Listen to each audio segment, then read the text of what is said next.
Phone उठा ले मेरा, बहुत ज़रूरी बात करनी है। मेरी तरफ से कॉल करो, मेरा फ़ोन उठा ले, बहुत ज़रूरी बात करनी तेरे से। तो मेरे मित्रों, क्या हाल है तुम सबके। तो यार, कभी तुम्हारे साथ ऐसा हुआ है कि तुम्हारे जीवन में ज्यादातर चीजें लगभग अच्छी चल रही हैं, पैसा थोड़ा बचने लगा है, परिवारजन खुश हैं, घर में इज्जत है और दोस्त यार टाइम पे याद करते रहते हैं, और तुम भगवान जी को इन सब चीजों के लिए थैंक यू बोलने ही जा रहे होते हो कि अचानक तुम्हारे पास एक कॉल आता है। तुम उठाकर बोलते हो हेलो, सामने से आवाज आती है हेलो, क्या मेरी बात शंपत जी से हो रही है? जी हाँ, बोलिए। शंपत जी, आप काम क्या करते हैं? जी, बिजनेस है मेरा फास्ट फूड का। अच्छा, तो दुकान है आपकी? नहीं, दुकान नहीं है, एक स्टॉल है।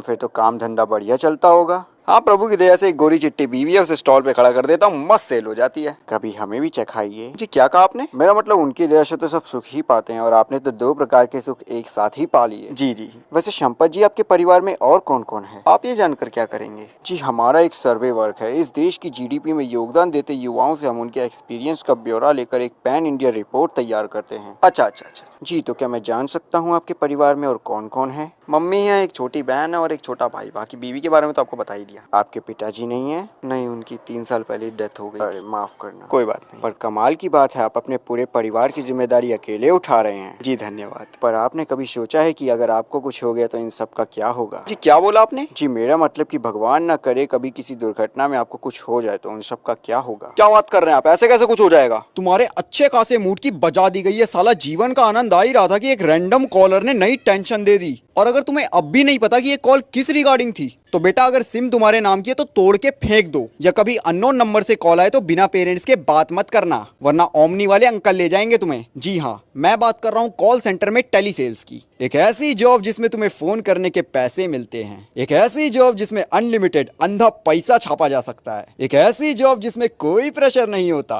एक ऐसी जॉब जो कि है बहुत आसान। अगर तुम भी ऐसा सोचते हो तो आ जाओ भैया, एंड तक आ जाओ, मैं भी देख लेता हूँ तुम कब तक ऐसा सोच लेते हो। तो भैया, कॉल सेंटर ये होते हैं 2 प्रकार के। एक तो होते हैं ग्रीवियंस रिड्रेसल या वसूली वाले, जिसमें तुम्हें अपने पोटेंशियल कस्टमर्स की समस्याओं का समाधान करना होता है, जैसे कि इंटरेस्ट कैसे भरे, रिन्यूअल कैसे होगा, प्रीपेड कैसे कराएं, बंदी कैसे पटाएं, कम बैक कैसे करें। और इन सब के अलावा दूसरे में तुम्हें करनी होती है वसूली, कभी इंटरेस्ट की, कभी प्रीमियम की, तो कभी नहीं नहीं नहीं नहीं नहीं नहीं। यहाँ पर तुम्हारा मामला होता है सेट, टेक्निक्स प्री डिफाइंड है, ज्यादातर कस्टमर्स तुम्हें कॉल कर रहे होते हैं, और सैलरी भी फिक्स बिना कटे सही टाइम पे अकाउंट में आ जाती है। और अगर अच्छी जगह काम लगा तो गाड़ी घर लेने आएगी, घर छोड़ के जाएगी। अब देखो, ये सब कुछ ऐसे ही नहीं मिल जाता। इनके लिए तुम्हें लगभग होना होता है ग्रेजुएट। 12वीं पास भी कहीं कहीं चल जाता है, लेकिन कम्युनिकेशन स्किल तगड़ी होनी चाहिए तुम्हारी। अब अगर तुम 12वीं पास और कम्युनिकेशन स्किल के नाम पर तुम्हें बस ये आता है तो प्लीज सबर कराए तो इस फील्ड में तुम्हारे लिए बचती है सेल्स की जॉब। इसमें तुम्हें कॉलिंग के through credit card, loan, insurance policy, subscription, गोरे गोटे क्रीम, वैदऋषि का अर्श क्लब इत्यादि बेचना होता है। अगर ये काम सुनकर तुम ये सोचते हो कि आसान काम है यार, बेचना ही तो है, तो 2 कंडीशंस हैं। या तो तुम्हारी सेल्स स्किल सच में बहुत बढ़िया है, या तो फिर तुम झूठे हो, तुम्हारे पास कोई दूसरा ऑप्शन छोड़ा ही नहीं है तुमने। अगर कोई एक्सेप्शन का चौथा ये सोचकर परेशान हो कि यार मेरे जीवन में दुख क्यों नहीं है, उसे ये जॉब लगवा दो, 2 महीने में शरीर का अंग अंग बोलेगा साला किस चूतिए के कंट्रोल में है हम। इस जॉब में अगर कोई चीज सबसे आसान है ना, तो वो है इस जॉब को पाना। कोई फर्क नहीं पड़ता तुम फ्रेशर हो या एक्सपीरियंस, वैसे एक्सपीरियंस्ड हो तो यहाँ पर जाओगे ही नहीं तुम, और अगर गए भी तो तुम्हारे लिए तो राजा बाबू वाली ट्रीटमेंट है यहाँ। तुम्हारे लिए इंटरव्यूअर चाय बिस्कुट भी मंगा देना, कोई बड़ी बात नहीं होगी। लेकिन वही अगर तुम एक फ्रेशर हो तो डजंट मैटर तुम कितने इन्फ्लुएंशियल बंदे निकलो, तुम्हारा इंटरव्यू चाहे कितना अच्छा निकल जाए, देवता अगर चाहे फूल बरसा दे आसमान से, इंटरव्यूअर के लिए तो तुम सबसे पहले बात की तुम्हें पता कैसे लगता है इस जॉब के बारे में, तो तुमने किसी ना किसी जॉब वाली एप्लीकेशन में अपना एकदम सच्चा सीवी डाल रखा होता है, और तुम्हारे सीवी का सबसे सच्चा एरिया होता है तुम्हारी स्किल्स। भले ही कंप्यूटर तुम्हारे हाथ से छूटते ही रीस्टार्ट मांगने लगता हो, पर स्किल्स MS वर्ड से एडवांस एक्सेल तक भरी होती है तुमने। क्रिकेट में तुम्हें बैटिंग ना मिले तो तुम फील्डिंग में औकात दिखाने लग जाते हो, पर स्किल्स में लिखा होता है team work, team management. Title को तितली पढ़ने वाला बंदा भी लैंग्वेज नोन में फ्लुएंट इंग्लिश लिखाता है। अब इतनी तगड़ी स्किल्स डालने के बाद तुम कुछ और काम कर चुके होते हो, जैसे कि अंधों की तरह बिना देखे जॉब प्रेफरेंस सिलेक्ट कर लेना, और उन्हीं अंधों की तरह बिना जॉब टाइटल देखे अप्लाई कर देना, क्योंकि जो स्कैम तुमने स्किल सेक्शन में किया है उसके हिसाब से अगर तुम किसी एक स्पेसिफिक क्राइटेरिया में जॉब ढूंढोगे तो लड़ना मिलना तुम्हें। अब तुम्हारी यही बकलोलियों को देखकर छोटी मोटी हायरिंग एजेंसीज या फिर कंपनियों के HR समझ जाते हैं कि ये बंदा किसी काम का नहीं, यानी हमारे काम का है। अब तुम्हारे पास लगातार आने लगते हैं कॉल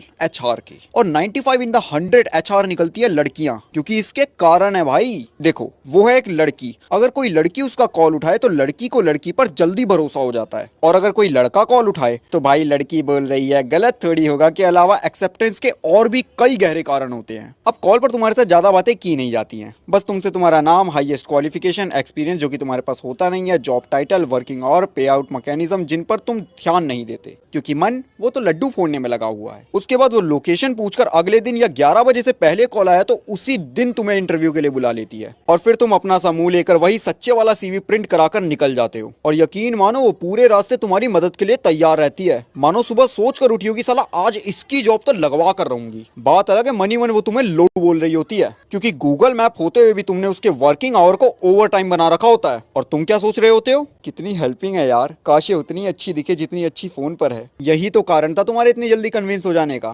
खैर, तुम किसी न किसी तरह अपने सेट किए हुए बालों को बचाते हुए उस लोकेशन पर पहुंच जाते हो, और उनका ऑफिस देखते ही तुम्हारे मन से एक ही आवाज निकलती है, यार ये बिल्डिंग बना रहे हैं या तोड़ रहे हैं, चलो। लेकिन एचआर कौन है, एक लड़की, तो चलो बहन।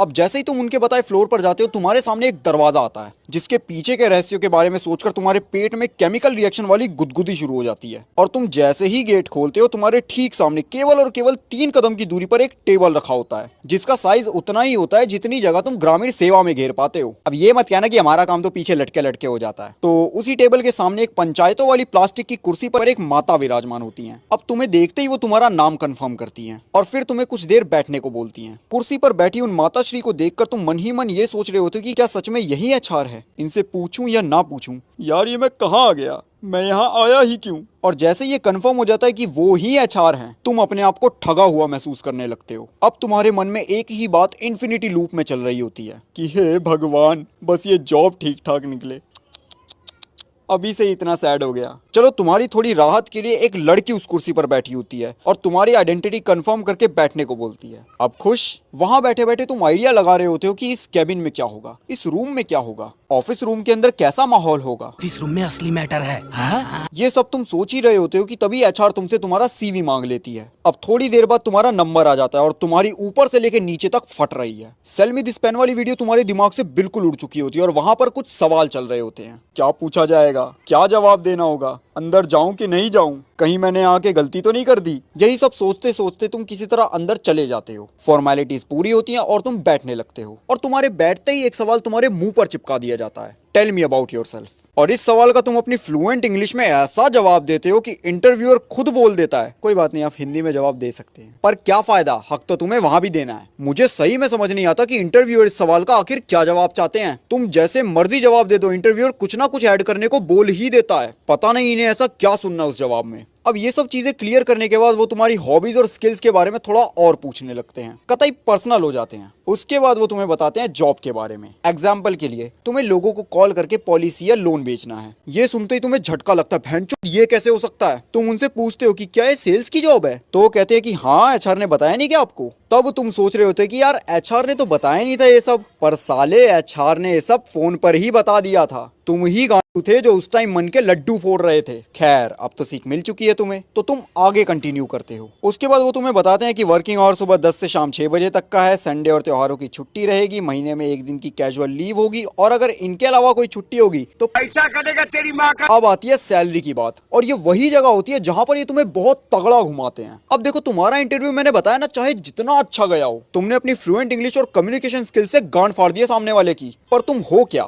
फ्रेशर। और इंटरव्यूअर के लिए फ्रेशर, तो फिर वो तुम्हें कहते हैं कि हमारे पास है 2 तरीके की जॉब, एक सीनियर टेलीकॉलर और एक जूनियर टेलीकॉलर। सीनियर टेलीकॉलर की सैलरी है 15 से 18,000 और जूनियर टेलीकॉलर की सैलरी है 12 से 15,000। और क्योंकि तुम फ्रेशर हो तो तुम्हें हम जूनियर टेलीकॉलर के लिए रखेंगे, पर क्योंकि तुम्हारी कम्युनिकेशन स्किल्स बहुत अच्छी हैं इसलिए हम तुम्हें 14,000 ऑफर करते हैं। यहाँ पर तुम सोचते हो साला काश एक्सपीरियंस होता तो 17,000 हो जाती, पर मेरी बात मानो मुन्ना, ऐसा नहीं होता। अगर तुम एक्सपीरियंस्ड होते ना तो उनके पास बस एक टेलीकॉलर की पोस्ट खाली होती, जिसमें जूनियर सीनियर कुछ नहीं होता, और उसकी सैलरी होती 13 से 16,000 के बीच। तुम्हारी ज्यादा से ज्यादा 15,000 बन जाती। लेकिन यहाँ भी ईयर्स ऑफ एक्सपीरियंस के नाम पर काट छाट के 14 तक ही ले आते वो तुम्हें। तो समझ गए ना, 14 से 15 ही रहनी थी तुम्हारी। अब सैलरी बताने के बाद वो कुछ और भी बताते हैं कि ये सैलरी फिक्स रहेगी और प्लस इंसेंटिव भी मिलेगा तुम्हें। इसके बाद शुरू होता है लालच का नंगा नाच। वो तुम्हें बताते हैं कि देखो, वैसे तो हमारी कंपनी में जो भी एम्प्लॉय काम करता है उसकी सैलरी है महज 14 से 15,000 रुपए, लेकिन इंसेंटिव जोड़ जाड़ के एवरेज एम्प्लॉय 40 तक कमा ही लेता है। और वो इंसेंटिव डिपेंड करता है तुम्हारी परफॉर्मेंस पे,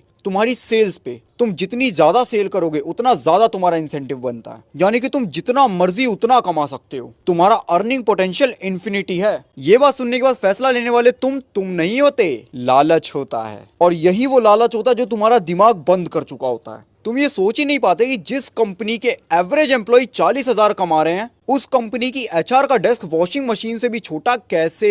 अबे जब जूनियर एम्प्लॉय की कमाई इतनी ज्यादा है तो तुम्हारे ऑफिस 4x4 का क्यों है? पर अगर यही सब कोई तुम्हें शुरुआत में बताए तो वो जलता है तुम्हारी कामयाबी से, वो जलता है तुम्हारी नौकरी से। तो जाओ मरो सानू की। अब लालच तो अपना नंगा नाच दिखा ही रहा है। उसके बाद वो ये भी बताते हैं कि इस जॉब में कोई भी टारगेट नहीं है। ध्यान रखो इस बात का, टारगेट नहीं है। और क्योंकि तुम्हें टेलीकॉलिंग जॉब के बारे में इतना नहीं पता है तो तुम ये बात सुनकर तुरंत मान जाते हो। 14 मिल रही है, जाऊंगा मेट्रो से, आऊंगा पैदल, पैसा बच जाएगा। और फिर इंसेंटिव तो ये सोचते हुए तुम उन्हें बोल देते हो कि हाँ मैं कंफर्टेबल हूँ। फिर वो कहते हैं कि थोड़ी देर वेट करो बाहर। अब बाहर बैठकर तुम सोच रहे होते कि वो सोच रहे होंगे, विचार रहे होंगे, क्रिटिकल एनालिसिस कर रहे होंगे कि किसको सिलेक्ट करे और किसको रिजेक्ट करे। ले घंटा। ऐसा कुछ नहीं होता है। तुम्हारा ये इंटरव्यू सिलेक्शन के लिए ही हुआ था। उस समय एकमात्र तुम ही ऐसे बंदे होते हो जो सोच रहा होता है कि मैं सिलेक्ट होऊंगा या रिजेक्ट, जबकि वो बंदे अंदर बैठे सोच रहे होते कि साले को कल से ही काम पे लगाना है। 20 मिनट बस प्रोफेशनलिज्म दिखाने के लिए लगाया था उन्होंने। और फिर 20 मिनट बाद होता क्या है, वो एचआर को अंदर बुलाते हैं। उसके बाद मात्र 1 से 1.5 मिनट में एचआर बाहर आ जाती है और तुमसे कहती है कि तुम्हारा सिलेक्शन हो गया है, ये डॉक्यूमेंट्स कर ले आना। और फिर काम शुरू। अब ये बात सुनकर तुम्हारा मन फूला नहीं समाता। ऑफिस से घर जाते वक्त तुम पूरी स्क्रिप्ट रेडी कर चुके होते हो कि सैलरी तो 14,000 है और इंसेंटिव हद मार के भी 24, नहीं पूरे 40 करने हैं तो 26 तो कर ही लूंगा। लेकिन यार मैं नया भी तो हूँ, 26 ज्यादा हो जाएगा, चलो 16 तो हो ही जाएगा, यानी 30,000। उसके बाद एचआर का नंबर तो है ही, और अब तो रोज ही मिलना है, उसका पर्सनल नंबर भी निकलवा लेंगे। फिर उससे ही बातें शुरू हो जाएंगी। लेकिन इतनी जल्दी सेट नहीं करूंगा उसे, कहीं ऑफिस में और अच्छी लड़की हुई तो और अगर नहीं भी हुई तो एचआर तो है ही, बस वो कमिटेड ना निकले। उसके बाद सेटिंग होते ही ऑफिस के कलीग्स में मैं कूल बन जाऊंगा। कुछ लोग मुझसे चिढ़ने भी लगेंगे, उसकी कोई टेंशन नहीं। उसके बाद हर संडे को एचआर के साथ बस भाई घर आ गया तेरा। तो अगले दिन तक तुम्हारे मन में यही सब बकवासें चल रही होती हैं। लेकिन एक बात है, पहले दिन तुम बिना अलार्म के उठ जाते हो। पता नहीं कौन सी सुपर पावर जाग जाती है उस दिन। अब तुम ब्रेकफास्ट निपटाकर सबसे पहले ऑफिस पहुंच जाते हो। मानो तुम्हारी ये हरकत देखकर बॉस तुम्हें उसी दिन अपनी कुर्सी दे देगा। अब जैसे ही उस जगह पर काम शुरू होता है, तुम्हारी उम्मीदों के गाल पे रख के एक रैपटा पड़ता है। तुमने क्या सोचा था, कॉल सेंटर है ये, और कॉल सेंटर है तो तुम्हारे सामने एक कंप्यूटर होगा और सर पर एक हेडफोन। तुम्हारा कट चुका है भाई, तुम्हें सैमसंग गुरु 1200 थमा दिया जाता है, करते रहो कॉल इस पे। लेकिन ये देखकर भी तुम अपने आप को थोड़ा संभाल लेते हो, क्योंकि और कुछ कर भी नहीं सकते तुम। अब पहला दिन है तुम्हारा, तो सोचो कैसा बीतेगा। तुम्हारा सुपरवाइजर तुम्हें बताएगा कि देख ये चीज ऐसे होती है, यहाँ पर ये होता है, ये ऐसे करना है। नहीं, तुम्हारा सुपरवाइजर तुम्हें चुपचाप 2 पुराने बंदों के बीच बैठा देता है और तुम्हारा काम क्या है, पूरा दिन बस उसे देखकर समझते रहना। कोई इंट्रो, कोई गाइडेंस, कुछ भी नहीं, चुपचाप बस वहां बैठकर उन्हें देखो। मैं तो कहता हूँ कि अपनी उम्मीदों की बत्तियां बनाना अब शुरू कर दो तुम, जलाते समय टाइम बचेगा तुम्हारा। अब तुम्हारी किस्मत बहुत अच्छी होगी तो तुम्हें 2 लड़कियों के बीच बैठाया गया होगा।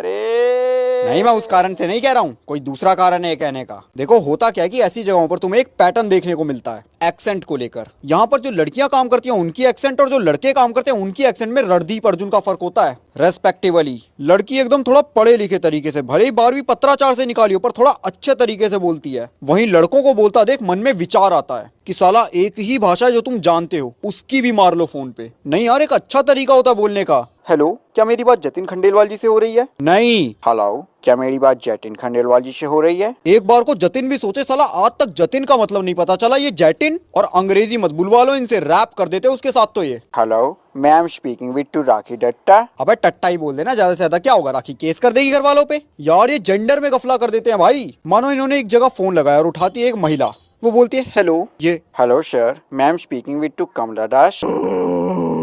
इसीलिए मैंने कहा था कि अगर इस मामले में लड़कियों के बीच बैठे हो तो थोड़ा ठीक ठाक सीख पाओगे तुम। अब पूरा दिन तो तुमने निकाल दिया। जाते जाते सुपरवाइजर तुम्हें बोलता है कि कल मैं तुझे एक स्क्रिप्ट दूंगा, तुझे वो याद करनी है। अब पहले दिन की शिकस्त लेकर तुम घर चले जाते हो और फिर अगले दिन तुम्हें स्क्रिप्ट दे दी जाती है, जिसे पढ़ने के बाद तुम पाते हो कि बहन मुझे तो पॉलिसी बेचनी थी, लेकिन ये स्क्रिप्ट तो कुछ और ही करा रही है मुझसे। और तुम ये भी पाते हो कि आसपास के सारे बंदे उसी स्क्रिप्ट के हिसाब से चल रहे हैं। अब तुम्हारा दिमाग चकरा जाता है, साला पूरी स्क्रिप्ट में पॉलिसी बेचने से रिलेटेड कुछ नहीं है। तुम सुपरवाइजर से पूछते हो तो वो कहता है कि ऐसे ही काम करना है। अब तुम्हारे मन में चल रहा होता है कि बड़ा अजीब तरीका है यार पॉलिसी बेचने का, पर चलो कोई नहीं, देख लेते हैं। अब तुम उस हल्ले गुल्ले में अपनी स्क्रिप्ट समझ ही रहे होते हो कि एचआर आकर तुमसे एक एम्प्लॉयमेंट एग्रीमेंट साइन करने को कहती है, जिसे पढ़ते पढ़ते तुम्हारी नजर एक क्लॉज पर जाती है, जिसका मतलब ये है कि अगर तुमने एक महीने में एक भी लीड जनरेट नहीं की या कोई पॉइंट नहीं बनाया या सीधे शब्दों में पॉलिसी नहीं बेची तो सैलरी गई।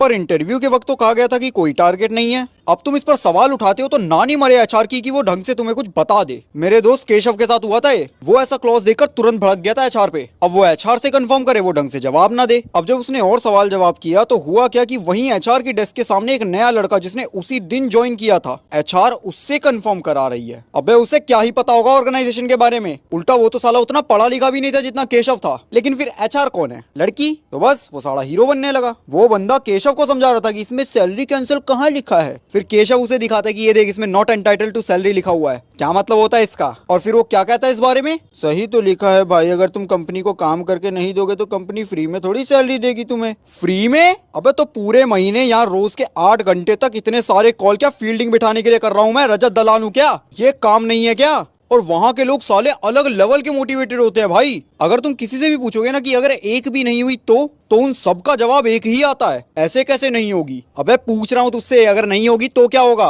और यही बात केशव ने उस नए बंदे को कही तो वो भी साला यही लाइन पेल रहा है, अबे तुझे एक दिन नहीं हुआ है हुए यार। उस वक्त केशव सोच रहा था कि साला ऐसा कौन सा नशा है जो मुझे नहीं हुआ और इसे एक दिन में हो गया। खैर फिर भी उसने साइन कर दिया क्योंकि उसमें एम्प्लॉयमेंट ड्यूरेशन से रिलेटेड कुछ भी नहीं लिखा था, यानी कभी भी छोड़ सकते हो। और तो और वहां उसका ईपीएफ भी नहीं बना, लेकिन क्योंकि केशव थोड़ा सख्त लौंडा टाइप और पढ़ा लिखा है तो वो समझ गया कि ये महालोकल कंपनी है। साइन करके केशव ये सोचता हुआ अंदर चला गया कि इस चूतिये को तो मैं तब बताऊंगा जब इसकी एक भी सेल नहीं होगी और सैलरी कटने पर ये साला रोने लगेगा। लेकिन केशव ऐसा कर नहीं पाया क्योंकि अगले ही दिन उसने रेजिग्नेशन दे दिया। Well done bro, well done. और इसका कारण उनका पॉलिसी बेचने का तरीका बहुत बेकार था और इमोरल था। और तो और वो केशव से कहते कि काम करने के लिए फोन तुम्हें जुगाड़ना पड़ेगा जो कि 1200 का आएगा। अबे तो क्या तुमने ऑफिस मरवाने के लिए खोल रखा है सालों, जब पिछवाड़े में दम नहीं है तो क्यों हायर कर रहे हो नए बंदे। सोच रहे हो भाई शर्म भी नहीं आ रही, तुम नए एम्प्लॉय से ये सब कह रहे हो। अब एक सैमसंग गुरु 1200 देने में तुम्हारी इतनी फट रही है, क्या गारंटी है तुम सैलरी देते वक्त नहीं रहोगे। केशव ने तो भैया उसी दिन रेजिग्नेशन मुंह पे दे दिया उनके। नहीं मैं थोड़ा ड्रामेटिक बना रहा हूँ, मुंह पे नहीं दिया पर दे दिया उसने। लेकिन भाई ये सीन होता है, तुम्हें बोला जाता है कि कोई टारगेट नहीं है और फिर ज्वाइनिंग के बाद अगर तुम्हारा टारगेट पूरा ना हो तो तुम्हारा कट जाता है, वो भी और सैलरी भी। और तुम्हारा तो छोड़ो, कई बार टीम टारगेट पूरा ना होने पर भी तुम चूतिया बना दिया जाते हो। भाई तगड़ा सीन मचाते हैं लोग यहाँ पे।